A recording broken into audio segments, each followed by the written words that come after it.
I also heard a doctor once use the quote I really like. It's your genes load the gun, your lifestyle pulls the trigger.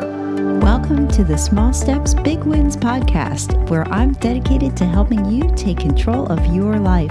I'm Sue Saller, and I'm excited to be your host on this journey. I'll be bringing you inspiring stories, practical tips, and expert advice to help you overcome obstacles, set and achieve your goals, and live the life you've always wanted. Together, we'll discover that making small changes is not only possible, but can lead to big results. Join me now as we explore the power of positive thinking, the art of goal setting, and strategies for success. Are you ready? Let's go do this. Welcome to the Small Steps, Big Wins podcast, and I would like to welcome Shawn Stratton to our show. Shawn is the director of the International Vegan Film Festival, professional speaker, best-selling author, and Ironman competitor. Shawn has a bachelor's degree in experimental education and a master's in leadership. Driven by a love for education, adventure, and leadership, he devoted 15 years to leading teams on wilderness expeditions around the world into some of the most harshest environments. His first book, Teams on the Edge, Stories and Lessons from Wilderness Expeditions, was an instant bestseller and won a bronze medal in the Global eBook Awards. And in 2013, Shawn was inducted into the Royal Canadian Geographical Society's College of Fellows. Shawn, welcome. I am honored to have you here today, and I cannot wait to hear what you have to share with us. Well, thanks for having me, Sue. It's great to be here. I appreciate it. Thanks for the introduction. Sure. I'm so glad you're here. Share with us a little bit of your background. Yeah, it's been a diverse background. I'll try to keep it short, but I grew up in St. John's, Newfoundland, on the east coast of Canada, the most easterly point in North America, actually. Had a great childhood there. Very athletic, very outdoorsy. Played just about every sport I could find, and settled on water polo in high school, and then got into triathlon, and that's been kind of a lifelong pursuit, triathlon and endurance sports in general, a lot of ultra running, marathons. This past weekend did a ski race for the first time. So all the endurance sports, I kind of got into that later years of high school, and still go today. Grew up kind of in the scouting movement, and got my outdoor fix through the scouts because my parents weren't very outdoorsy and didn't really enjoy camping, or at least my father didn't. And that kind of led the family to beach vacations, which I was kind of bored with. But the scouting helped me get my wilderness fix and get on some winter camping and summer camping, canoe trips, things like that. And then I went off to university. I went to Dalhousie University in Nova Scotia, in Halifax, and not really sure what I wanted to do, but I kind of stumbled upon this experiential education. You said experimental. It's a hard word, but it's experiential education. No problem. Sorry about and that. focused on outdoor education. And that was a light bulb moment for me. I just kind of learned about this industry of basically outdoor leadership and teaching leadership using the wilderness as your classroom. And, personal growth and development in the wilderness. And I learned about Outward Bound and the National Outdoor Leadership School, two of the kind of the industry leaders in that field, and decided in university when I learned about this, it's like, wow, someday I'm going to work there someday.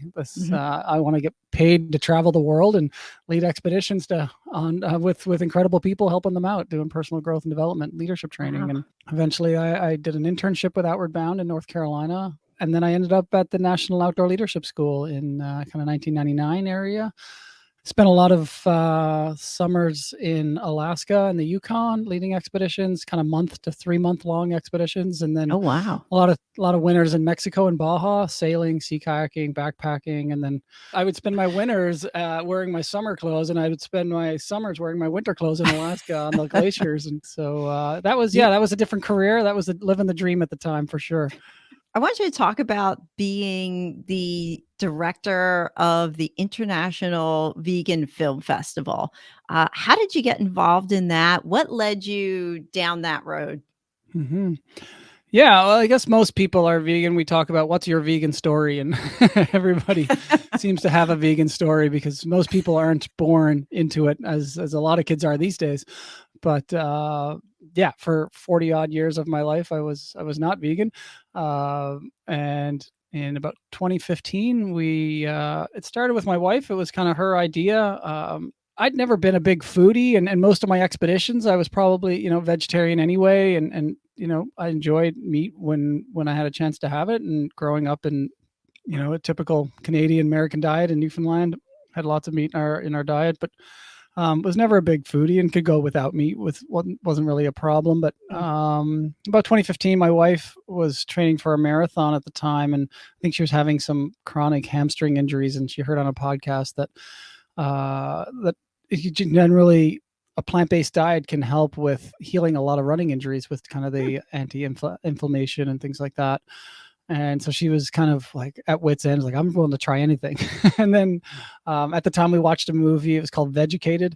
It was kind of a documentary where they took kind of 5 random people and put them on a vegan diet for a month and just kind of tracked them and saw how their life changed and how things went. And that kind of opened our eyes up to like, hey, like normal people can do this. It doesn't have to be, some granola hippie to be a vegan, and you can actually do this. And there's lots of, products out there to help you and support you. And so she ended up finding a challenge. It was Colleen Patrick Goodrow is kind of a famous cookbook author in plant-based vegan world. And she did a 30-day challenge with her, and like overnight, basically went vegan overnight. Some people take forever. Some people, it ranges. Everybody's different, but she went overnight and did this 30-day challenge. And I was just kind of willing to support her. I was kind of cut me out of left field. I was like, oh, really? You're going to start this? And so I was happy to support her. And, if I was out of the house or eating with friends or with family, I'd eat whatever was served. But it kind of gradually grew on me. And I watched another film at the time that was very influential for me was Forks Over Knives, which is another great documentary all about the benefits of plant-based eating and focused on more of the health benefits. And that kind of did it for me. Once I watched that, I was like, wow, like you can, prevent and reverse heart disease with this, and you can prevent type 2 diabetes, and you can prevent many, many types of cancers. Like, well, sign me up. Like, that makes sense. Neither of us had any like chronic illness. We were both athletic, both ate a fairly clean diet at the time. We didn't have this come to Jesus moment of, I have this chronic illness and I need to switch myself, which a lot of people come to, unfortunately. But we were kind of trying to get ahead of the curve and be like, if this, is going to help me prevent these other diseases, which are so rampant in our society, why not? Why not? It seems like a small sacrifice to maybe extend our life a few years. So yeah. And you said it took about 3 months was the transition for me to kind of transition to fully come on. What was that like from a cooking perspective and availability perspective? Was it hard, easy? What did you experience? What was your experience? It wasn't that hard at all. It wasn't that hard at all. We didn't, have any dietitians or anything that we consulted. We just kind of read some books and got some cookbooks and followed some recipes, and then when you, have all when you have all the meat or animal products out of your house, then it's easy to cook because you're like, well, I only have plant-based products in the house, so that's what we're going to be cooking tonight for dinner. And you have we have cookbooks, and there's bazillion cookbooks out there with vegan cookbooks now, and you just follow some recipes. And there's a few, like a lot of the vegan cookbooks, especially back then, the first few pages would have, hey, there's some recommended pantry items. So there's not that many things that are different, but like nutritional yeast is a good thing to have in the house, and tamari and tahini, and these things I hadn't really heard of before, but once you see them, and then you see them in a lot of recipes. And so you stock your pantry with a few of those kind of key items. Yeah. And we all have them too. Yeah. You know what, though? I get mixed up between being vegan and a vegetarian. Yeah. So vegetarian, they still have dairy. That's kind of the big difference. And they'll probably have eggs. But for a vegan diet, we don't eat any of the plant-based products at all. So nothing that comes from anything with a face. As we like nothing to say. With a face. Okay, well that makes it easy. Eggs come from an animal. Like, the animal doesn't have to be killed for us not to eat it. The eggs come from an animal. Obviously, the animal's not killed, but it comes from an animal, so we don't eat it. So you don't eat it. Okay. Honey is kind of one that's on the fence sometimes, but honey does come from an animal. And, bees aren't meant to be, feeding us honey in their life. They would have a great life without having to produce the amount of honey that they produce. And so, so things like honey, and then dairy, obviously. Dairy in itself is just this whole category that many people should not be having dairy at all. Yeah, it should not exist at all. When you think like the purpose of dairy milk is to raise a small calf to become, a 500-pound cow. And Yeah. that's what we're feeding to our kids. Yeah. Yeah. Yeah. It's, And yeah. and I drank milk for 40 years, but, it's never too Yeah, late I to did educate too. yourself and to Yeah, learn. I did too, but you know what? When I was younger, I was just having babies back then. I was in my 20s, and my first child, I was 23. I was clueless, and I thought, and I was breastfeeding at the time, and I thought, "Oh, you have to drink milk to make milk." Okay, I didn't know any better. So I drank massive amounts of dairy milk, and I got so sick. I mean, really Mhm. sick, and I went to the doctor, and he's like, "Oh, well, here's pills to take care of your symptoms." And I Right. thought, "Wait a More pills. minute, I'm just yeah, more pills. I'm just masking the problem. I'm not finding the root." And started this process where I went to look for the cause of my symptoms, not just a Band-Aid to take care of them. And I cut out dairy, went completely Wow. dairy-free for a while, and my No cheese, issues no nothing, gone. No cheese. I went to fake right? cheese. I went to and I'm talking, this was in 1995. Whole Foods was not Yeah, around the there weren't many corner. options. There were not many options back then. But the point being, that change that I made, and it was small, but it was big because it was just dairy. I mean, I still ate meat. I still ate, unfortunately, junk food, but I took the dairy out. Did have a big result because I Oh, felt wow. tremendously better. Cheese is Yeah. often one of the hardest things for people to give up. Mhm. People don't realize there's like addictive properties within cheese Mm. that make you feel addicted to it, and Oh, really? it is Oh. often hard to give up. But now, on the market, there are so many faux cheeses that taste very, very similar. And you That guys use it's those? easy. The fake Yeah, cheeses, or yeah, it'll just I say buy a ton of it, actually. We have it on pizzas, and, I've got mhm, kids and they like macaroni and cheese, and it melts and we put it on burgers. Like, we use mhm. it just the same you would have cheese. And then there's a Yeah, whole I've nother used it realm too. of like the specialty cheeses now as well, like the Gouda, like any type Mhm, of cheese that's dairy cheese. It can be made into vegan. Mostly any product now that's comes from an animal is available in mhm. a vegan format. But they're not always healthy for sure. There's a lot of vegan junk food out there How that can you tell the gets difference disguised. then between vegan junk food and not vegan junk food? Because, marketing plays a big role in all of this, and they slap a sticker on it that says, "Hey, this is vegan. Wow, we're vegan. Come eat us." How can you tell the difference? Yeah, well, like, the philosophy we try to go by in our family is it's not just a vegan diet or a plant-based diet. We try to do what we call a whole food plant-based diet. And we're probably 80-20 on that. So 80% whole food plant-based, 20% processed food. Mhm. We're not trying to be angels and be perfect. We do have our cravings as well, and we do have kids that we're trying to keep happy and fed. But you know, and so I think going with a whole food plant-based kind of focus and kind of that 80-20 balance is a very healthy diet to live Mhm. by. But there's definitely people out there that are junk food vegans and have go down a realm and get sick and are not eating healthy Mm. food, and it's mostly processed. I always tell people, French fries and a Coke is a plant-based diet. But But it's not healthy. right, and that's not, lentils and rice and dal for a beautiful evening with some bread.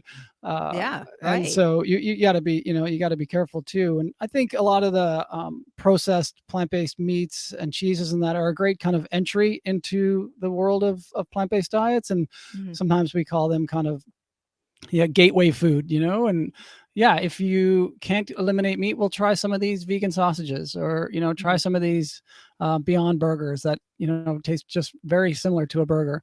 Don't have them once a day, but try them out starting Once a out, week. and then Yeah. gradually move yourself towards more of a whole food diet. And I had a coach once for triathlon, and I was asking him about, and he was very well averse on nutrition labels and nutrition and dietetics. And I asked him what should I look for on the label when I'm reading labels? And I was still eating meat at this time. And he said, you Mhm, should try to buy food without labels. mhm. So I was like, oh, that's a all good right. good rule of thumb. Yeah. Yeah.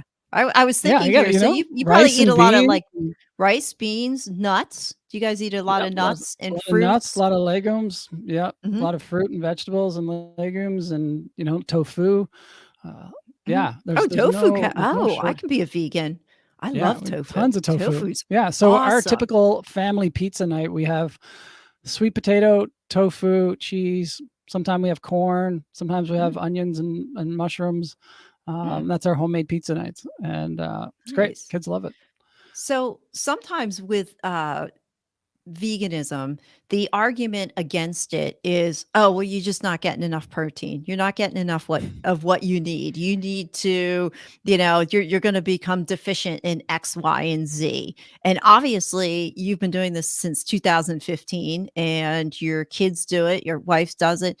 Can you talk a little bit about what your experience has been surrounding the myth that, Right. The you're not protein getting question, enough? we call it. Yeah, the protein question. Okay. Every vegan gets it many, many times. I saw a T-shirt the other day. It said, "I've got 99 problems, but protein isn't one of them." Yeah, no, most vegans have their protein answer ready to go for when it comes from friends or family or anybody. But a few things that we generally say, or I generally say, is like, well, I get protein the same place your animals get protein, from plants. That's where animals get their protein from. They get it from plants, and that's where I get it from. And I often ask people, well, how much protein are you supposed to get in a day? They don't 99% know of people have anyway. no idea. They have no idea. They're concerned yeah. about my protein intake, but they have no idea how much they need or how much they're getting. It's fair. Questions like that, and I'll say we don't have a protein deficiency. Like, when was the last time you've met somebody that said they were protein deficient?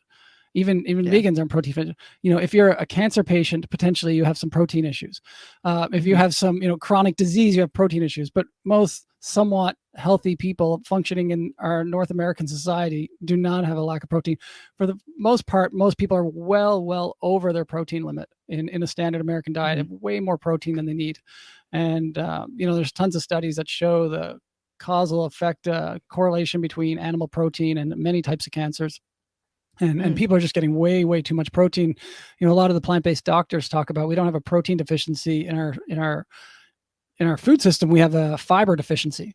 I would agree with that. Most people, in a standard American diet, do not get near enough fiber, but they get way more protein than they need. So, yeah, it's never been an issue for us. It's never been an issue for me. I'm an endurance athlete. A couple of years ago, I ran a 100-miler, ultra marathon. I've done Ironman triathlons, and people say, "Oh, I could never go on a plant-based diet. The energy, I wouldn't manage to get the energy."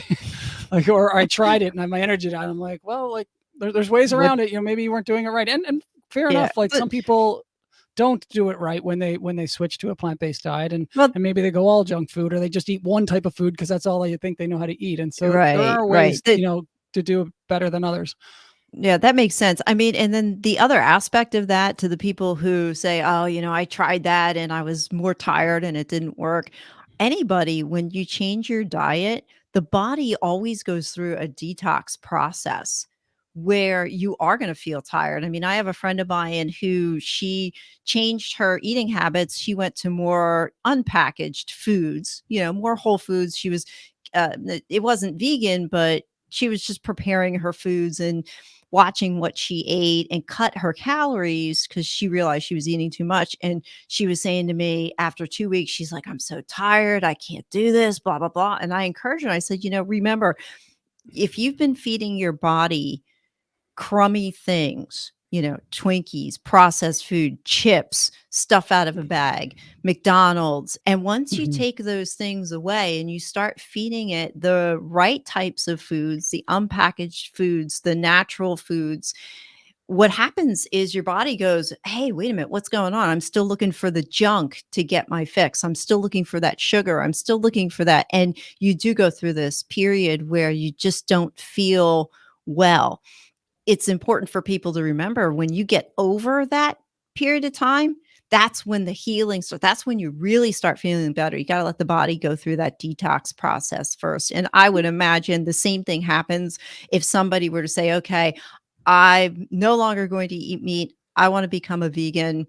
I'm sure they're going to experience the same thing. And just it is important to do a transition. And if you don't have kind of a comfort in the kitchen and a comfort cooking, there's tons of, resources out there on the internet now that'll help you through a transition into a plant-based diet. And fortunately, people see results amazingly fast on a plant-based diet. If you're coming from a standard American diet, and especially if you have any cholesterol issues at all, I really recommend you like get some blood work, the day you're going to start.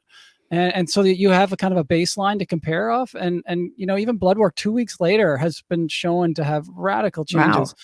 Like there are some hereditary elements out there to obviously cardiac disease and cancer, but I think the more and more people study it, it's tiny fractions. Like I've heard recently that hereditary cancer is about 5% of cancers, causes about 5% of cancers. That would be, 95% are caused otherwise, whether it's lifestyle or environment or other sources. But I think a lot of people want to like put it up back on that. Oh, it's hereditary. Oh, it's, I got my hands up in the air. I can't do anything about it because it's hereditary. And I also heard a doctor once use the quote I really like. It's your genes load the gun, your lifestyle pulls the trigger. And so you may have that hereditary background, but there's a lot that you can do to, downplay the cause and effect of that maybe that poor hereditary background, whether it's cardiac disease, cancer, things like that, to mitigate it. And if you continue on, the standard American diet, it certainly doesn't help your chances of living a long, healthy life. And, there's other studies that say like the average North American elderly person spends the last like 7-8 years in chronic pain. And it's, it's not about the years in your, it's not about the life in the years in your life. It's about the life in your years. Life in your years. Yeah. Yeah. It's not like I want to live to be 100. It's like, what do you want to do at 100? I don't want to live to be 100 and spend the last 10 years of my life, in a chair. Yeah. There's a neat book out there called The Blue Zones. Have you heard of that? No, I haven't. Yeah. It's really neat. We studied the concentrated areas around the world that have the most centenarians, the most people that live older than 100. And they narrowed it down to about 5 or 6 different communities around the world. There was one in Japan, one in Italy, I believe one in Costa Rica.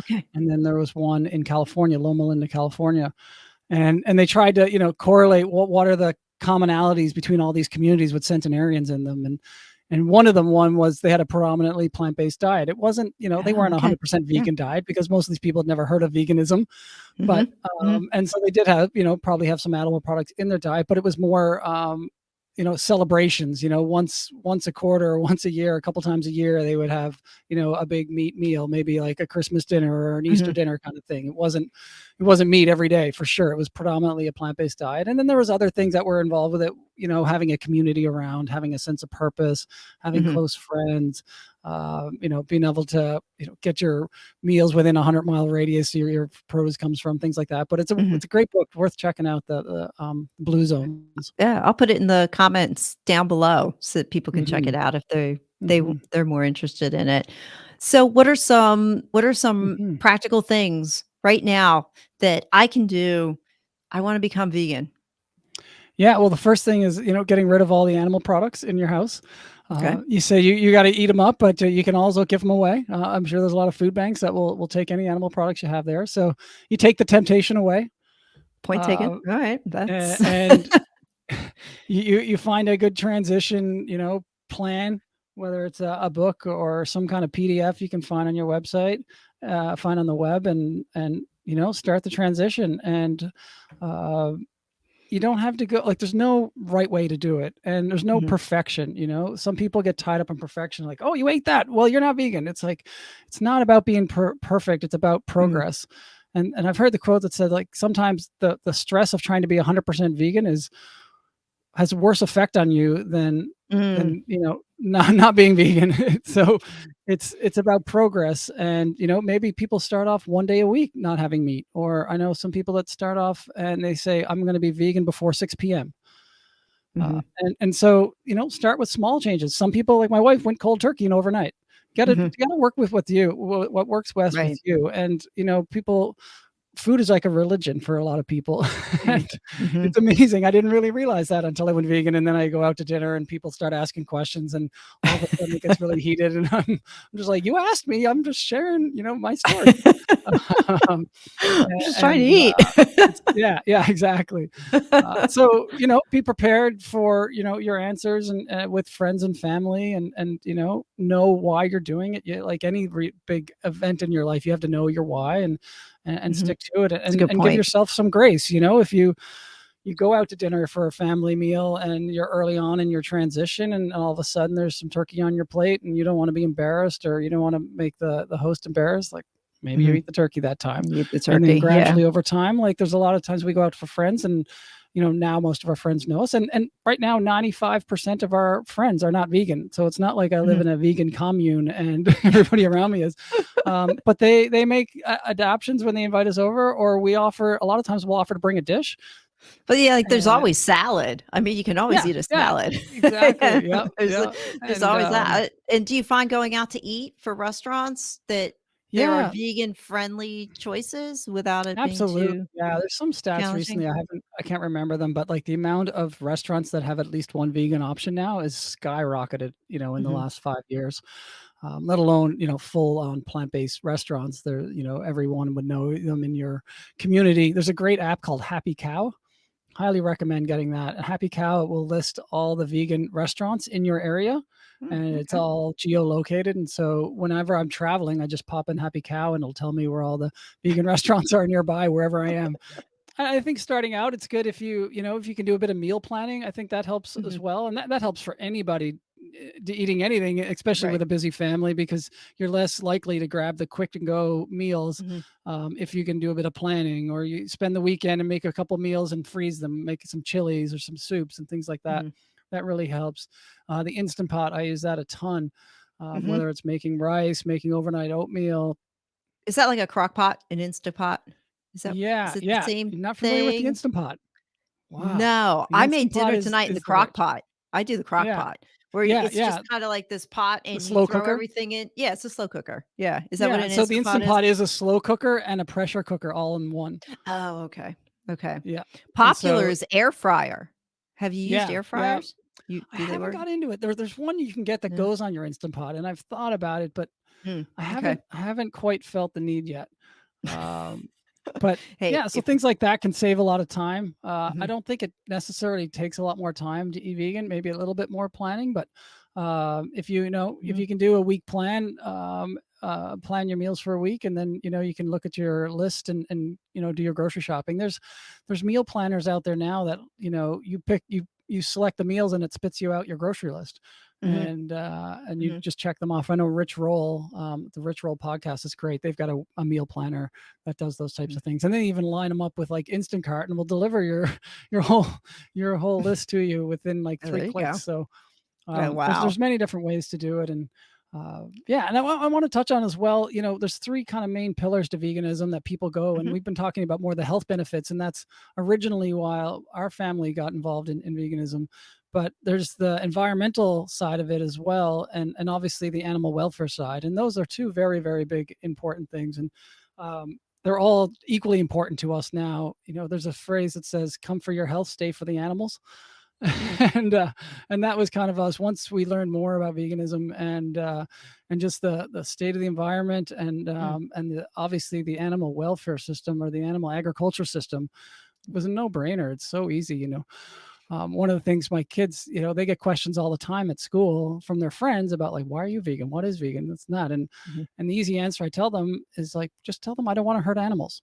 Like, why are you vegan? mm. I don't want to hurt animals. Just simple as that. And people don't have a good comeback, for that. It's like, oh, True, okay. true enough. Yeah, true enough. Do you have a dog? Do you have a cat? You like those? Yeah, well, it's not that different than eating a chicken.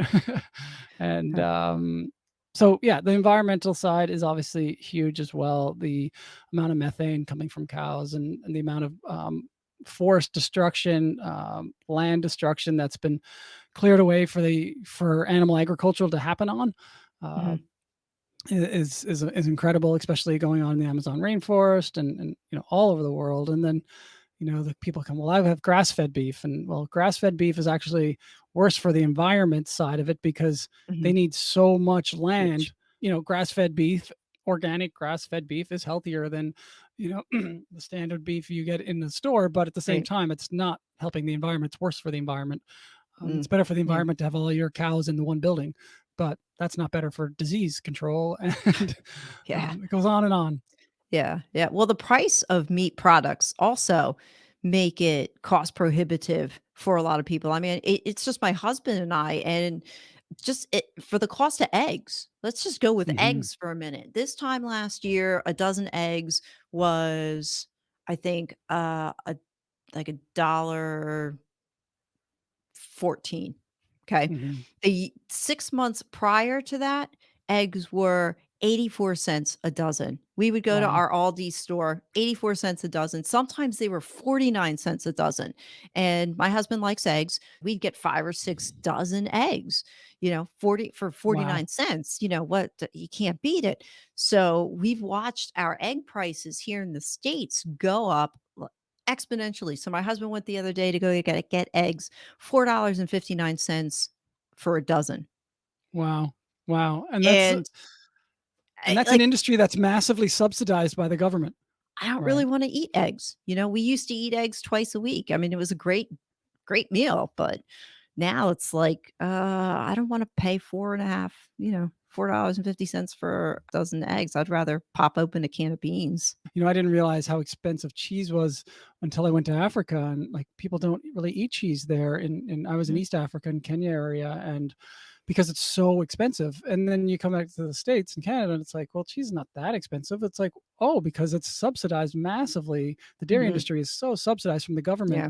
But the plant-based industry, these plant-based products that are coming out, they're not getting any subsidies at all. So it's, these plant-based meat manufacturers, they're not getting the subsidies from the government. And they're fighting on price parity. They're trying to get their prices down, but it's so hard to Mhm. compete with an industry that is just has such a long history of being subsidized by the government. Mhm. But actually, at this point, I mean, I remember buying vegan cheeses, and they were kind of pricey, maybe twice as much as their Mhm. dairy counterpart. But I would think the way inflation has hit the dairy industry and eggs, the I think they're probably comparable in price now. Yeah. I don't know what you see up there in Canada, but and I haven't checked lately down here, but I think I'm going to go check, because if you're paying $5 for a pound of cheese, and whether it's vegan or whether it's dairy, Yeah. then it's a no-brainer if you're going to make the switch for health. Yeah, and Yeah. then and granted, the cheese is not, it's the junk food vegan that you it's nice to supplement with, but it's Yeah. certainly not, it shouldn't be a staple in a whole food plant-based diet. But Yeah, I mean, that would be pretty processed, I would think. yeah, Cheese, yeah, for sure. Yeah, yeah, vegan cheese plant-based is yeah, not it's coming from plants, and there's no yeah, environmental damages, or not the same amount of environmental damage that comes from a yeah, cow, but it's certainly not health food. yeah. It's easy, like I said, to be a junk food vegan, and not live a healthy lifestyle. Sure, you're saving Right. animals and the planet, but it's not helpful for you. With their vegan lifestyle, talk about the connection between your Mhm. lifestyle and becoming director of the International Vegan Film Festival, and talk a little bit about where that's at right now.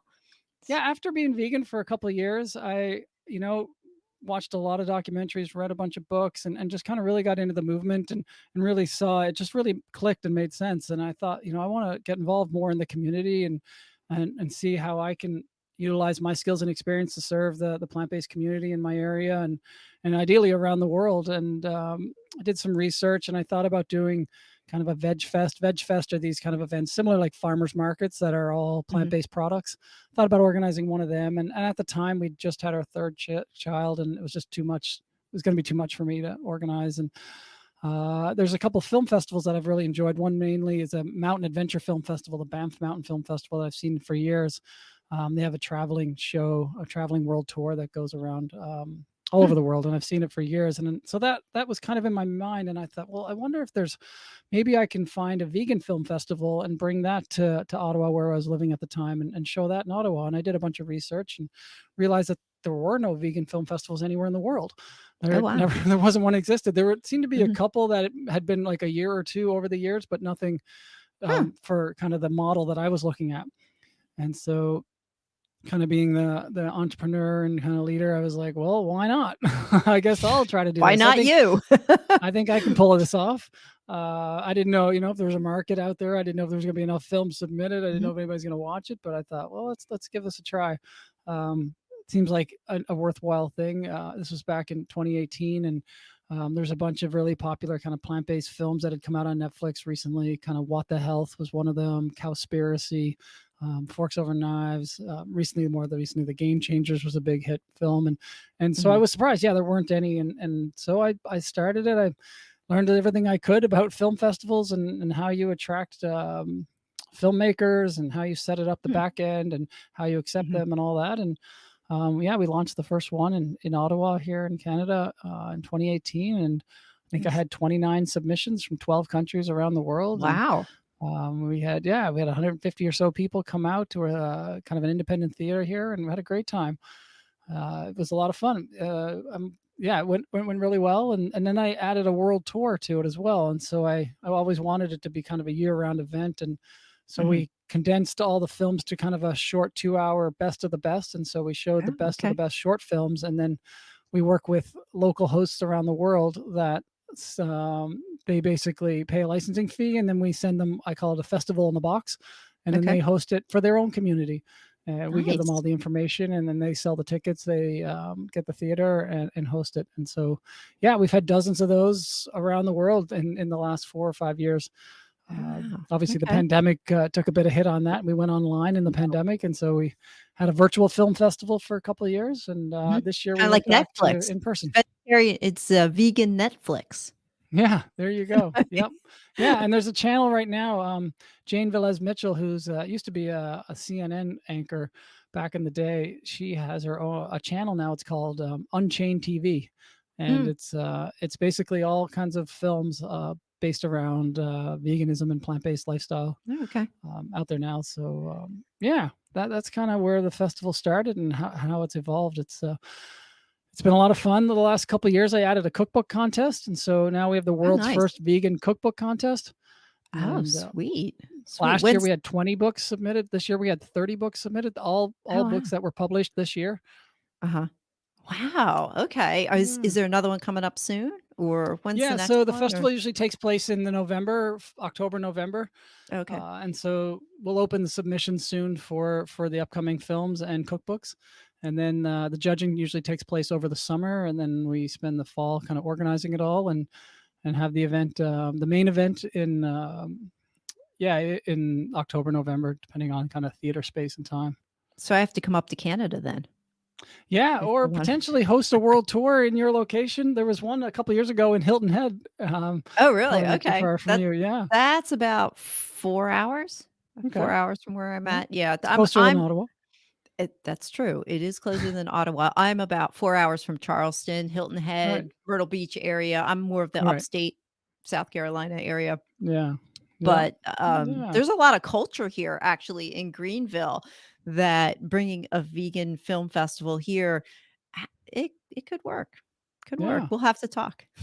Yeah, Maybe for sure. we'll see. We'll see. Yeah. Question for you, along with your lifestyle, are there any daily habits that you do? For me, daily habits is to exercise. Whether it's endurance or strength training.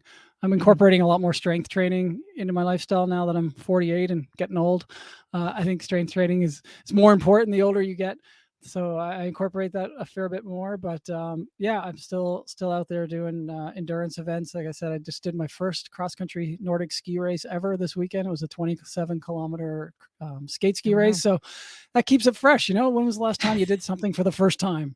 And it was exciting. I really encourage people to, try something new for the first time, and then it brings kind of excitement and vigor back into your life, and having those exciting goals. If I had low expectations for this race, but if I hadn't signed up and paid the money, I would not have skied near as much as I have this winter. So it's moving your body every day, doing that exercise. For me, exercise is more than a necessity. It's a hobby. And I'm Mhm. very fortunate of that, because so many people just seem to hate exercise and really, dread it.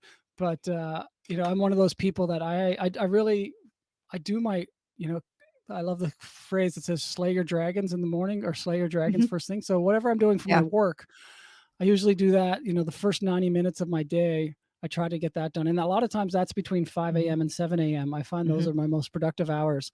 I agree. And when people are doing the miracle morning and exercising and journaling, that, like, I know I'm going to get to exercise because I enjoy that. And so I'll often, I work for myself, so I'll often do my exercise at lunchtime, or at Okay. 3 o'clock, I'll go for a run or a ski, and or do some weights and that. And so I think whatever your dragon is, I think if that's exercise, great. If it's, some work you need to do, if it's hmm cooking, do that the first 90 minutes of your morning, and you hmm start your day off having that, overcome not just a win, but, a major win if you do that first thing. Yeah, I So agree. I yeah. agree. I get up at 5 in the morning too, and I usually am most productive between 5 a.m. and 7 a.m. And sometimes I'll go for a run at 5:30, 6 o'clock. I'll do Hmm. my savers. I do the savers for those who are listening. If you don't know what they are, it's silence, affirmations, visualization, exercise, reading, and scribing or writing. I usually do the first 3. I'll do my silence, my affirmations, and my visualization first thing when I get up in the morning, and then Mm. I'll if I have to do something important, I'll get that done, but usually I'll go for a run, and I find that during the run, I come up with ideas and Hmm. solve a lot of problems. I used to joke I could solve the world problems in a 30-minute run. Is there anything else that you wanted to touch on that I might have forgotten? Yeah, no, I'm happy to be a resource. I'm happy to help people. I created this cheat sheet a couple years ago that I had enough Yeah. friends that were regularly emailing me saying, "Hey, I try not to be preachy about it. Every now and then I'll post something on social media, Mhm, something about what we're doing or something about veganism, but it's certainly not every post. I mhm. try to live more of an example than a preacher, and Fair enough. do some of these events more to show an example that you can Mhm, lead a fulfilling, healthy lifestyle with a young family, uh, and on a plant-based diet. A lot of times people are like, how do I convince my friends or my family, once mhm. they become vegan and see the massive benefits, and they, people they care about, they're like, they just want them to switch because Yeah. it's going to really help them, and I want them to feel all the benefits. Mhm, And it's like I said, it's like a religion. You can't force somebody to become vegan. You can't force them to be plant-based. And the best thing you can do is, live a fulfilling lifestyle on your terms. And mhm, eventually, hopefully, they'll clue in and see, like, wow, you're actually, you seem really happy, you seem really healthy, you seem really vibrant. I want some of that. mhm. Yeah, How do we yeah. find Lead that by instead of, example. forcing it down their throat? Yeah. No one wants to be forced down the throat. It looks like No, no. religion. No Everybody. one wants any religion forced down the throat. No one wants any Right, dietary right. restriction. And so And it's important yeah. to back off, and, you know, go at it as an inquisitive, well, why do you want this? And I'm always happy to answer any questions, but I try not to lead too heavy Mhm. on it. Every now and then, like I say, I'll post something, but Yeah, you brought up a yeah. good point. People have to want to change. I find that the most change occurs when you get angry at yourself for being in that particular situation, Mm, and a lot of times that will prompt change. I'm hmm. mad at being in this spot, so now I'm going to go do X, Y, and Z. So, Sean, thank Yeah, you. I was especially going for to ask you, families. what's one book recommendation that The one that I've used the most over the last probably 7 years is called Plant Powered Families. Mhm. Drina Burton is the author, and Okay. I've, for years, probably cooked out of that 3 times a week, and mainly Mm. because it's really good, wholesome, plant-based meals, whole food meals that my kids will eat. That's what it comes Easy. down to so We often. like easy. We Yeah, like fast. We like easy. yeah, yeah, and that's it's a fantastic book for that. Lots of great meals that the kids will eat, and that are tasty for adults too, that are not bland. Sean, thanks for your time. I appreciate it. This has been so informative. I appreciate you giving me the platform to share some of my Sure. knowledge. And, I am by far no expert, and there are many experts out there. I'm just a dad that's carving away in this movement, and trying my best. But I'm happy to be a resource. But definitely, there's lots of experts out there to, if you have, drill down on some questions, go search them out. And I really appreciate your curiosity with this, and openness, and willingness to give Yeah, me the sure. platform to I share learned a my lot. experience. I absolutely learned a lot. So I'm grateful for your time. Thank So you. I want to thank you for listening to my podcast. I value your time with me because I realize you could be listening to someone else right now. If you got any value or think someone else can benefit from what you heard, please spread the word, hit subscribe, and check out my website at www.suesaller.com. Remember, life doesn't get better by chance, it gets better by choice. Take small steps and make today awesome, friends. Have a great day and God bless.